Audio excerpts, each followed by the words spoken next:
Hi there, guys. Today I am speaking to Rob from Progression. Now, for those of you guys who haven't been following this week I am learning to foil board. This is my task. I'm working with Fusion X, and basically Paige from Fusion X has very kindly agreed to come over here and teach me to foil on one of her foils.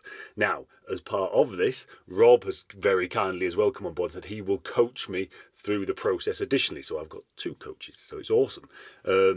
So this is basically my second chat with Rob. In the first chat, we kind of covered the basics and what I needed to be doing to get going. Now I'm riding upwind, both directions, just starting to get onto the foil going left. So this is Rob kind of reviewing where I've been and giving me the next steps forward. So if you're learning to foil board, you'll probably find these videos immensely useful because, I imagine a lot of the mistakes I'm making are what most people make. We tend to find that people tend to stick to the same common errors. So you may find that one of these points that Rob gives me here, okay, that's what I'm doing wrong. It certainly worked for me. He managed to nail in on the exact things that I was doing and kind of give me guidance to move to the next level. And I have to say, it's been really, really effective so far. So, how did it go at the weekend? Awesome. Really, really good, mate. Yes. Obviously, a lot of progress in body training. Where were you before?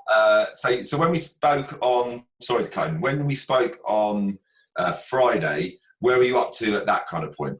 Basically, at that point, I was on the board, certainly left, actually riding the board, left fairly comfortably, right, not really very comfortably, but not managing to keep up wind at all. Probably because I think I was just about crossing the wind going left, but hurtling downwind because I was just falling off all the time, going right. Okay, and then over the weekend, obviously you went falling a few times. What were the conditions? What were the equipment you were using? Conditions, basically, both days started very light. So for the first hour or two, it was very light. Was on a 12, but was only in the 12 because we didn't want to put up the 14, really, because we found that just didn't work. So was what I would now understand was underpowered on the 12 for the first few hours, and that was really difficult. Then the wind would pick up, so about 3-4 o'clock, and I'd get a good 2-3 hours of nice wind where I was nicely powered on a 12. Okay. And that made a big difference then to you actually being able to start to progress. You found it when you didn't have to fly the kite so much, focus on the board a bit more. Huge difference, yeah. And at the time, I couldn't tell whether it was me or the wind, and I only actually started realizing that last night was being at a spot. Oh, that's poor wind. I mean, it's obviously poor technique as well because the guys were foiling, but the wind here isn't helping. So at the time, I was just struggling through without really understanding what was going on. But yeah, the increase just about 2 knots it picked up, went from maybe 9 knots to sort of 11, and suddenly it was just a lorry. I wouldn't say it wasn't an instant wow, it was amazing, but it was instantly wow, now I can actually do it and I can get comfortable without sort of falling off every single time. So I think this is a really good point. Like, conditions make a massive difference when people are learning. And actually, those couple of knot increases, it's not actually on the top end. It's not the gusts that are helping you. It's actually filling in those lulls. Yeah. That's what actually is the worst bit. It's like we say, it's kind of like 10 to 12 knots. And you're like, actually, that's pretty good for foiling. But what's bad when it's 10 to 12 is it probably drops to 8 sometimes, maybe even 7 knots. And that's really hard when you don't know what you're doing so much. Yes. Yeah. So when you add a couple of knots on the top, you add a couple of knots on the bottom, and you get rid of those lulls and that. So if you're somewhere where the wind is super, super constant, then actually you might find that like 10 to 12 knots is like fine to learn on and stuff like that. So if you're somewhere where it's really gusty, then you need a little bit more probably to make sure those lulls are. Yeah, for sure.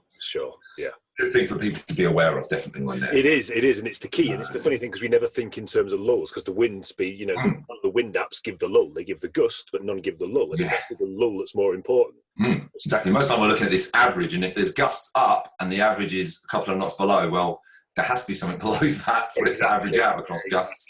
Yeah. So, I think, just people not to get disheartened if they're going out in lighter winds. Like that thing I said last time, the more experienced you are, the lighter you'll be able to go out in. The less experienced you are, the more narrow the conditions you'll need for those first few sessions. And then as you get better, you'll find, like, in a week's time probably, you'll go out on a 12 in those light conditions and you'll be fine. Your kite skill, you'll get more used to your kite with the board, you'll get on the foil a bit quicker, and therefore the lulls don't matter quite so much, and all those things start to come to you. Yeah. But anyway, when it comes to actually riding, how'd it go? Awesome. Well, but in the end, awesome. To start with, no. Again, the first few hours, it was a disaster.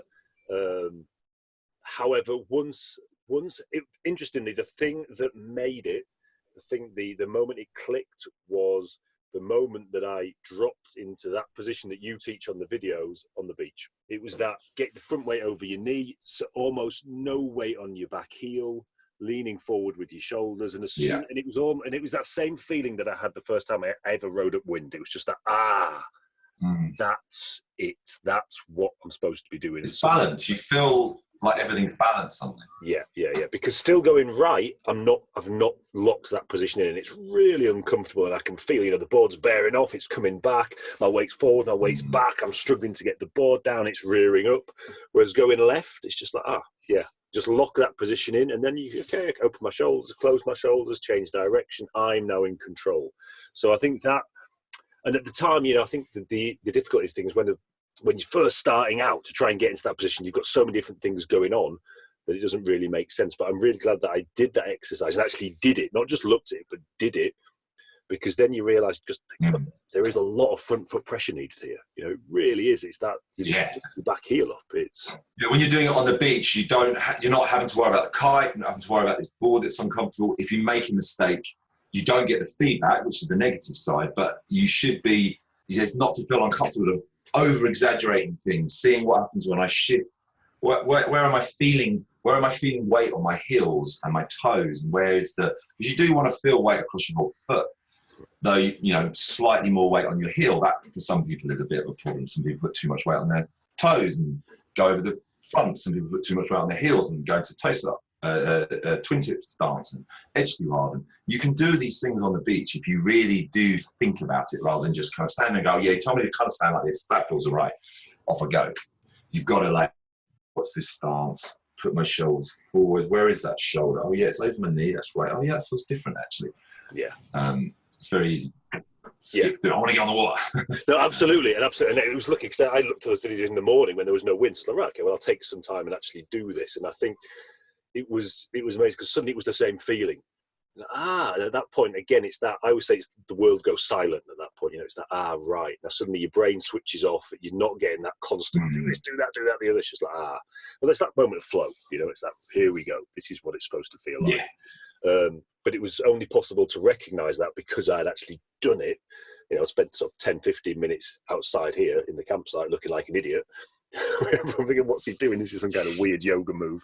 But actually doing it beforehand so you could recognise the feeling. It's like, that's what Rob was talking about.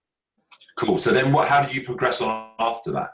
Really good. I mean, obviously the key for me in this location, well, anyone, but the key in this location for me has been to stay upwind.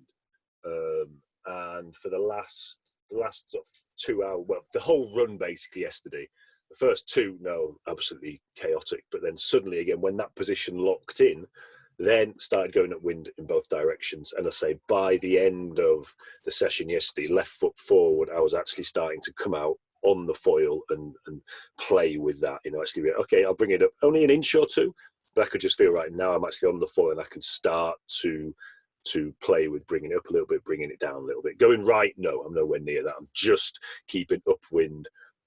I'd say I'm probably keeping my wind on the going right, and I'm actually riding upwind on the left. So overall, it's gain. So I think what you're gonna everybody finds exactly the same with our kiteboarding. One side's better than the other, and as you've probably if you look back over those few sessions you've had, you have improved on your good side, and your bad side has improved, and it's just a little bit behind really, and it's just time more than anything. There probably is small little things you can tweak, but realistically it's just you've got to do it. And why it's so important to ride off the foil, I think, is you want to stay upwind.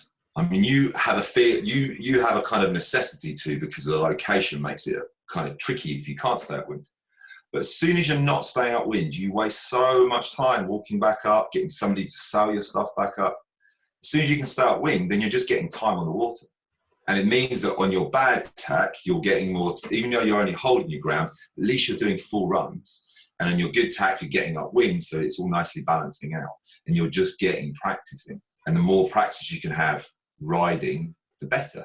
Mm-hmm. And then when you do start getting onto the foil, if you have a few terrible runs and it sends you downwind, at least you can go, well, I can just ride back upwind off the foil and get my practice. And you're still learning, you're still practicing, and you're saving time.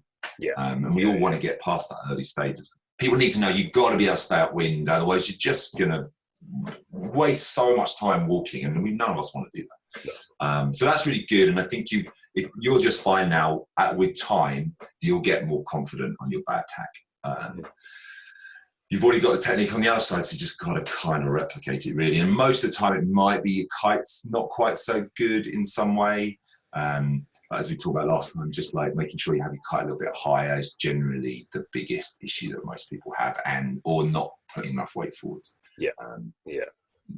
You know, just got to find that balance really, and that just takes practice with the whole of foiling really. Like, there is only so much you can teach, because so much of it is muscle memory, and that only comes from doing. So I know that the next video you're doing now is the actual riding on the foil. That's the one that's about to come. Yeah. So the next video is rise and glide. So the idea being that we call it rise and glide because we wanted something that was about like trying to talk about you're coming up slowly and then you're gliding along for a period before you probably come off the foil. And we really want to try and emphasize people that it is a very controlled movement. The one negative thing I say at the very beginning of the video, because I always try and keep all the negative stuff to the common mistakes at the end, so you're just continually positively reinforcing people. But the only thing I say right at the front is we don't want people doing the rodeo, that up and down, which can often happen, and it happened a lot in the earlier days when people were on more performance foils, had to learn on that kind of thing, because that was so hard to find the balance that you had to put quite a lot of weight back, and it would just rise out of the water, and then you'd be like, oh God, I'm scared. Throw your weight forwards, and then it would come straight down, and you'd be up, and down, up, and down. And we still see it a bit with some people that have bought foils that are a little bit harder to ride and are learning on. And you just, you don't learn a lot that way because you're just doing these big movements. So the idea is that everything we do wants to be controlled. So I think the key thing you're going to think about with that is, as you said you did already, it's small movements. There's no rush to shift our body around to move this foil into the right position. We don't need massive movements of the kite once we're actually up and on the board. Like, even when we're underpowered, we don't need to be throwing the kite around to help us get on the foil really. You will find that actually it's very small. And there's only 3 things you really need to think about once you've got you off the foil. Right, so you're in that perfect position, your weight's really far forwards, all your weight over your front foot, you're keeping the board down. Your kite is either at 45 if you can park it, or maybe that's probably off the foil if you're powered up enough, or you're flying it in the top half of the window. So you're ready to get onto the foil, you're feeling nice and comfortable, and you're always going to water start up, get comfortable, get yourself controlled before you come up. Don't rush into it too quickly. So if your kite is parked and it's like at 45, you can probably leave it there initially to initiate this first bit, which is going to be the kite movement. If it's lighter, you might want to direct the kite down a little bit lower, ready for the first step, which is we direct the kite up. Okay, so the first thing is we direct the kite up into the window, and we sometimes sheet in a little bit as well. And that just gives us a nice bit of lift. So it's going to take weight off our feet when we're ready to do the body movement to come up onto the foil. Secondary, it does a really nice thing, was it gets your kite high in the window when you do get on the foil, which is where you want it. We don't want our kite down low. A lot of people end up with their kite down low because they don't do the movement thing. They leave it in the middle. They kind of force the board up onto the foil, and then the kite drifts down, and they're suddenly like have all this power down low that they don't know what to do. So we want our kite up high. That's a big thing when we're on the foil. So we're going to do our first movement. Direct the kite up. We feel weight start to come off our body, off the board, and we do our second movement. And the second movement is a big body weight movement, slowly performed to get the foil to start to come up. And that first movement is shoulders towards the tail. So Right, we use okay. our larger part of our body to shift our body weight back and get it over our back foot. So everyone says, oh, you know, to bring the foil up and get weight over your back foot, but people don't often say how you really do that. Mm-hmm. And the way that we've worked out that works well is to use your shoulders and your head, but trying to keep your hips and your lower body kind of in the same position. Nice, legs nice and bent. If we shift our weight back by kind of standing up over our back foot, we actually straighten our legs and then we have less movement. It's harder to shift our body weight back afterwards. Yeah. But it really is a shoulder back movement. And then you'll start to feel the foil coming up. And then it's the moment when the board comes off of the water. So it's very early on. The board, you hear it go and it all goes silent and you push your knees forwards. You keep your shoulders back over the tail of the board, but you push your knees forwards. Right, okay. So then we're talking about a small movement, a small amount of body weight. So we use a big movement to get us up, and that gets weight a bit further back. But then we actually only need a small amount to level the board off. Yeah. And we have to do it very early on. As soon as the board comes out of the water and it touches, we want to level it because you're going to be going up pretty quick. So if you leave it too late, you're going to bend, but you're sort of coming out and you're leveling it off nice and early. Right. So you use the knees to level it, and then you use your knees back and forth just to keep it level and keep it balanced. And that's kind of like a fourth one if you want. But yeah. Three main things: kite up, shoulders back, knees forwards. If you remember those three things, you can't really go wrong. And over that whole thing, like the overall body position is exactly the same as off the foil. We're standing up over the board. We're not trying to edge the board. We're not trying to lean back against the kite. We're in quite a neutral kind of position with the kite. We're just leaning back enough so that we kind of feel like we're just resting against it. Awesome. We're very upright, but with bent legs. Perfect. And it's just perfect. Bent legs, crazy important. So look, there's a lot there, but it does come down to those three things. Yeah. If you focus on those on both your tacks, it will come really well. And when you crash, I mean, this is an important thing. I think when you do crash, lie back in the water and think, oh, what happened there? Where was my kite? Oh, my kite was too low. Right, that was the thing that did that. Oh, what did I do there? Oh, you know what? I just freaking threw my weight back because I was getting frustrated and it wasn't coming up. I put my shoulders forwards to try and bring it down because it was coming up too fast. Maybe I should try a bit more with my lower body. Like, try and analyze a little bit and think of what you did wrong. And quite often after a crash, you need a little moment to get out your ear. give it a bit of time to recover. That's awesome. When you were doing it yesterday, do you feel that you were doing some of those things? To be honest, the actual coming up on the foil at that time, I didn't really know how I was doing it. It was just kind of happening. It was just like, oh shit, I'm on the foil. Yeah. How did that happen? Without any mindfulness of what technique I was doing. I actually wasn't trying to get on the foil. I was actually trying to keep the board down and then just look down. And suddenly, as you say, it went silent. You're like, oh, I'm actually on the foil here. So it wasn't mindful. And then to be fair, then I actually did try and do it. And I did exactly what you said not to do, is that rather than using shoulders, I tried to just drop weight onto the back leg and vented. Just literally vented every time. Or just dolphin dived at best. So yeah, that's really... And that's more advanced techniques, really. Like, this is the thing. Like, this is, like everything, this is the way to learn to do it. But as you get better, you can do it in all manner of ways. Like, we've all seen the people pumping foils like on just surfboards, like on flat water.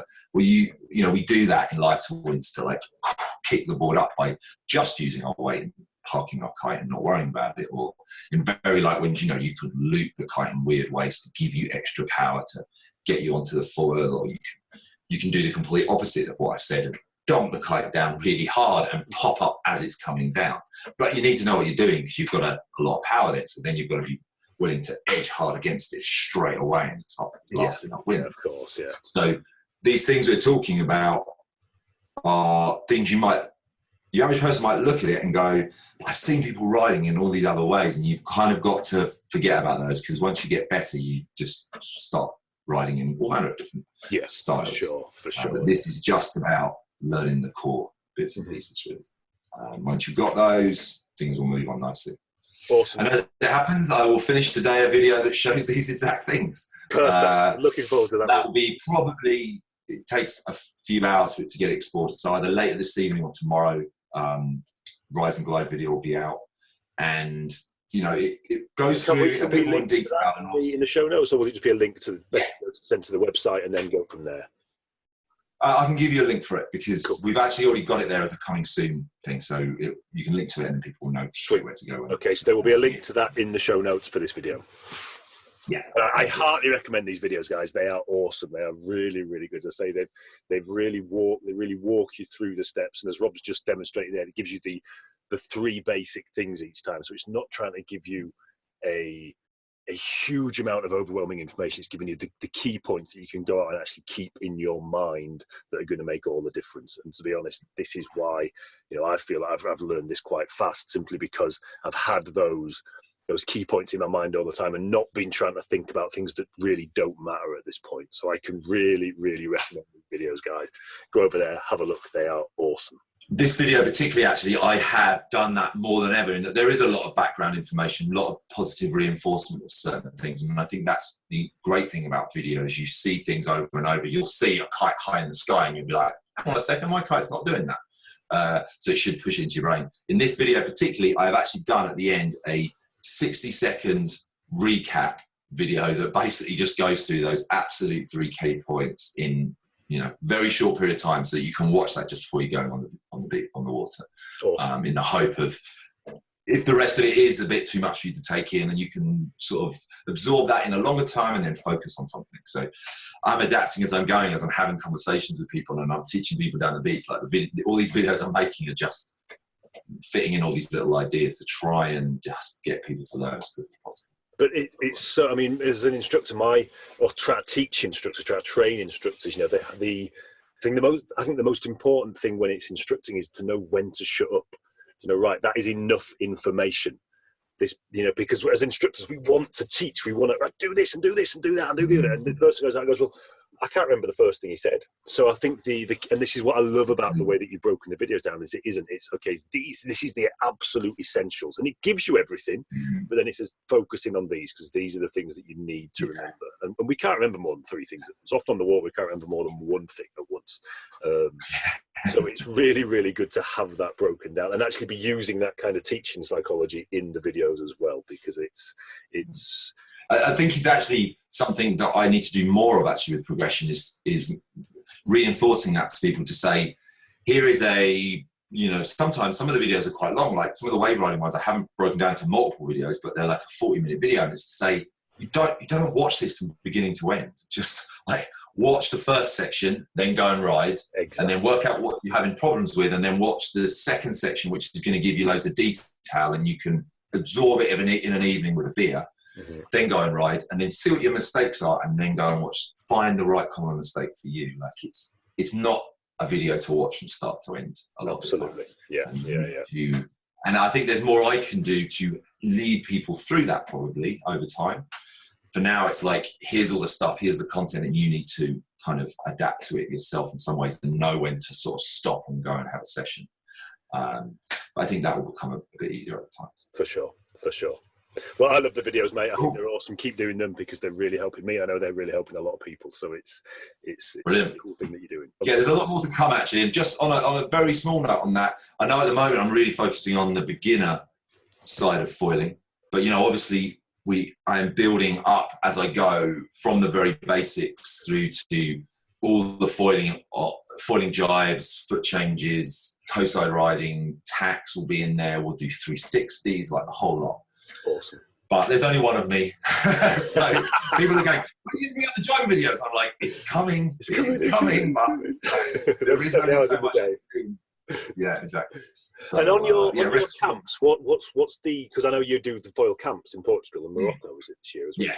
Yeah. What level should people be at if they're interested in that? Is that total beginners, or is that all levels, or is that people who are already riding? So this year the idea was to stick with early. Basically, you had to be up and riding on the foil. So you had to be up and riding at the stage you're at now, staying upwind and trying to get on the foil was enough, because it means you can be a bit self-contained on the water. You're not going to dominate loads of our time, because we've got to keep coming and maybe riding your stuff back upwind or issues like that. So Portugal's definitely that level. Because we've got a larger group there, and the conditions are we're going to get some strong wind. It's just going to be easier to maintain a group of everyone can do a bit of foiling to some degree. Up to wherever, really. I mean, you can be as advanced as you want to. Danny can do all manner of crazy stuff, so he can help people with whatever they want to learn. And I can obviously, we do a lot of video analysis on that as well, so that's really helping every day. Film during the day, show them in the morning, compare it to shots of Danny from all the videos and the footage we've got, so they can see the good and the bad together and all of that. Morocco, I think we'll have a couple of beginners on that one. Because of it's in Dakar, which is just the easiest place to run that kind of stuff. So we'll be able to maintain a mixed group a little bit easier, and ideally we'll take as well probably this year people who we know will pick it up reasonably quickly over the first couple of days, and then they'll be at that stage they can join the group. Next year our hope is to run some actually just beginner clinics. So we'll have a couple in the year that you can come on, and it'll all be about, over the course of a week, getting you from never being on a foil to like up and riding both ways confidently, and probably starting and doing basic turns. That will be the aim of those. So this year, more intermediate. It's more about getting people their kit tuned. That's a big thing that is really important. And then generally, most people want to learn to jibe. Cool. So on the foil, carving around. If people are interested in those camps, they can find it on your website. It's all on the website. Exactly. Progression.me, Yep, that's the one. Cool. Again, link in the show notes, guys, down there if you're interested in that. Again, I would recommend them. They're going to be awesome. Okay, mate. Well, thank you very much. I am off to try all those new bits and report back. Let us know how you get on. Let you know how I'm flying tomorrow. Have fun. Nice one. Cheers, buddy. Thank you very much. Now, if you guys found that useful, we do a course that is designed to run concurrently with learning foilboarding, with learning kite surfing in general. It's all the stuff that you can be doing off the water to improve your performance on the water. There's a load of people going through it at the moment, and it is getting rave reviews. People are finding it really, really useful, because this is something that we just don't focus on, is this kind of off-the-water training. And we've developed this entire system designed to be done off the water. And to be fair, it's what I'm mainly doing this year when I'm travelling the world trying to become this kick-ass kite surfer. I'm mostly focused on what I'm doing off the water.